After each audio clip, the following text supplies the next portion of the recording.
Welcome back to day 6 of our Camera Confidence 30-day challenge.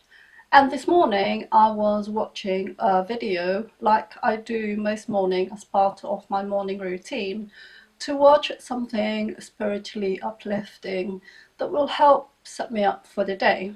And on one of the videos that I watched, it was a young man interviewing a more mature lady.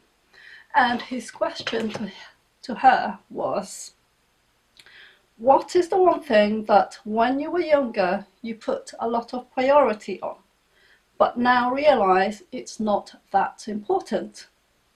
So her answer was that she collected crockery and things like that, which she thought was important at the time, but now she doesn't, and none of her family actually wants her collection. And I thought that would be a really interesting topic for today. Now, if you were to ask me that question, and that's the whole reason I chose that question to focus on today, I would say one thing that I put so much focus on was love. And you may think, well, love is really important, and I totally agree that love is such an important element of life. However, it is more to do with me seeking love from other people.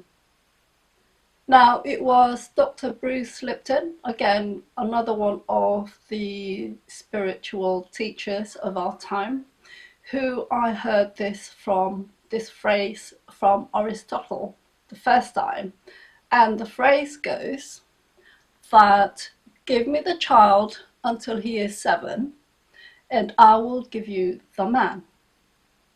And for me, or the way this has been explained, is that from the time we are born to the time we're 7, our experiences shapes us to be the adult that we become. And this is more so for me, which I thought this is why it's a nice topic for the day, is that that's how I feel, or that's how I felt, and from all the reflections that I've done, this is how I came to be where I am, starting again at 50 plus age. And it's the same for all of us, I think, that how we were brought up, the experiences that we had, how the grown-up people around us taught us the world to be, is how we carry ourselves into adulthood. And I remember one time that it was in the middle of winter. I think I was no more than 21 or 22 years old. And at that time, if you're like me, we think we know it all, that we've had so much experience, and we know we don't. And it was middle of winter. The previous day's snow had turned crispy. I'd been sick for a couple of days, or I had a cough. So my chest was congested, my voice was raspy, and I was at home on my own. And I just didn't like to be at home. I wanted to be out there with people to suppress the loneliness or the rejection that I felt just because I was at home on my own. And I remember getting up, putting my jacket on or coat, and going to the payphone, picking up the receiver, putting in the coins. And this was well before, if you're my age, this was well before mobile phones. And in my croaky voice, I dialed the number, and my friend's dad answered the phone. And obviously, with my croaky voice, I think I probably sounded like some spam caller, or someone who you don't really want to get a phone call from. And I said, is this person here? And he said, who's this? So I told him it's me. And he went, she's not here. which I'm sure she was at home because it was the middle of winter. And basically, all I wanted to do was find someone to go out with. Now, for me, that says a lot of my emotional and mental state at the time, that I really did not want to be at home on my own.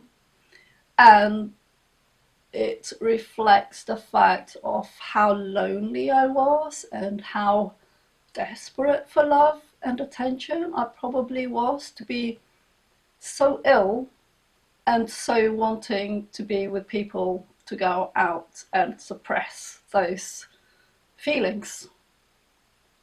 And so over time, as you get older, you meet new people, you go through different careers, and it got to a point where I was in a good career and I had money to pay the bills, plus um, satisfy my interests. And my interest then, as it is now, was going to farmers markets and buying ingredients, looking at different ingredients that you don't normally get. And I think we had more choice then because, one, I had more money, and two, there wasn't the issue of Brexit.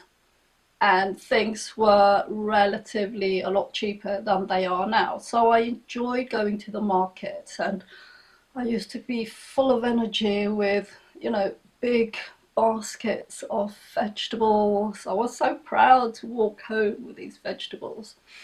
And then to go home and create dishes out of whatever I bought and take photos of them. And this is how I started on this YouTube internet line of interest, by doing that. And I still love creating dishes and now videoing them. And for me, that fulfilled such a great sense of achievement and self-fulfillment. But there was still the issue of what I didn't address, and that was seeking love from other people, seeking love and validation from other people. And in the past few years, especially the past couple of years, and I spoke about this in my journaling and yesterday's video, that with having to start all over again at the age of 55, that I have done a lot of journaling and meeting my deep, dark feelings and thoughts and all those emotions and fears and pain and tragedy that I went through. And I think a lot of us, especially our generation, I don't think we were ever taught about talking about your feelings. We were told to to be a good person, you have to please other people, but at the same time, you're not supposed to please yourself. And that is such a bad thing for our mental and emotional well-being. So in the past 2 or 3 years, I have been journaling and working through all those little voices and demons that's created havoc in my life, basically. And by doing that, I made sure that I didn't berate myself too much. And you have to do the opposite because you need to do the balance.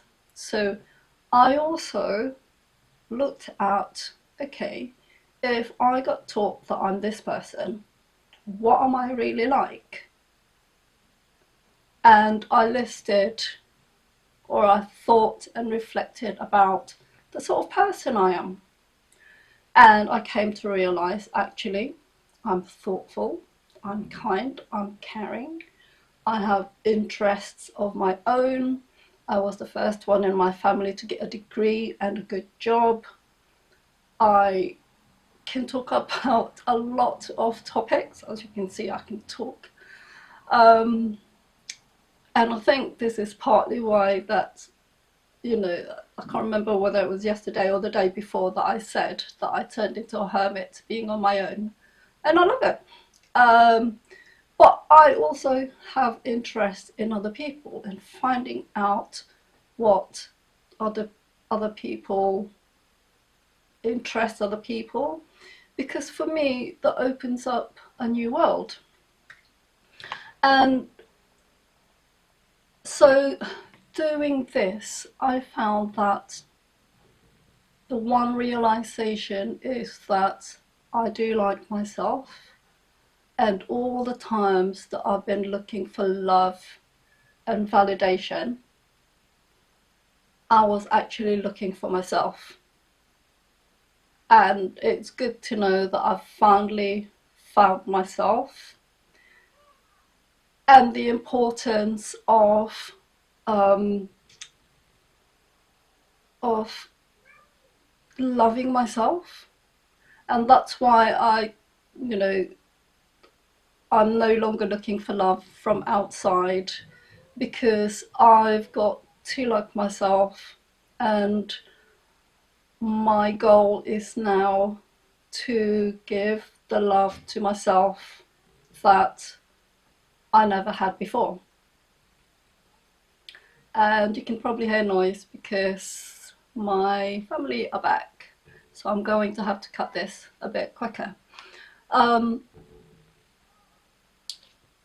so it's really important to work on you, that instead of looking for love outside of you or out from other people, or even um, spending money on clothes or drinking. I do drink, but not to necessarily drown my sorrows. I do it when I'm feeling good, to be honest.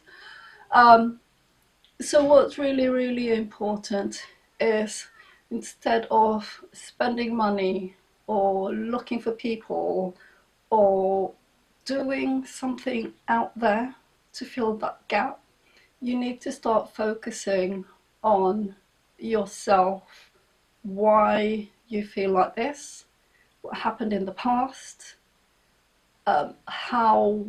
what are you perpetuating in your life? Because I'm sure at our age you can have the most expensive car, expensive dress, friends, social life, but when you go back home and you're on your own, it's just you and you. And it's really important to find that happiness with yourself and for yourself before anything else. So for the time being, I'm going to just love myself and let life and all people who are vibing with me to come to me. And on that note, I'm a bit conscious that there may be little ears listening outside the door, so I'm gonna leave it there and I'll see you tomorrow.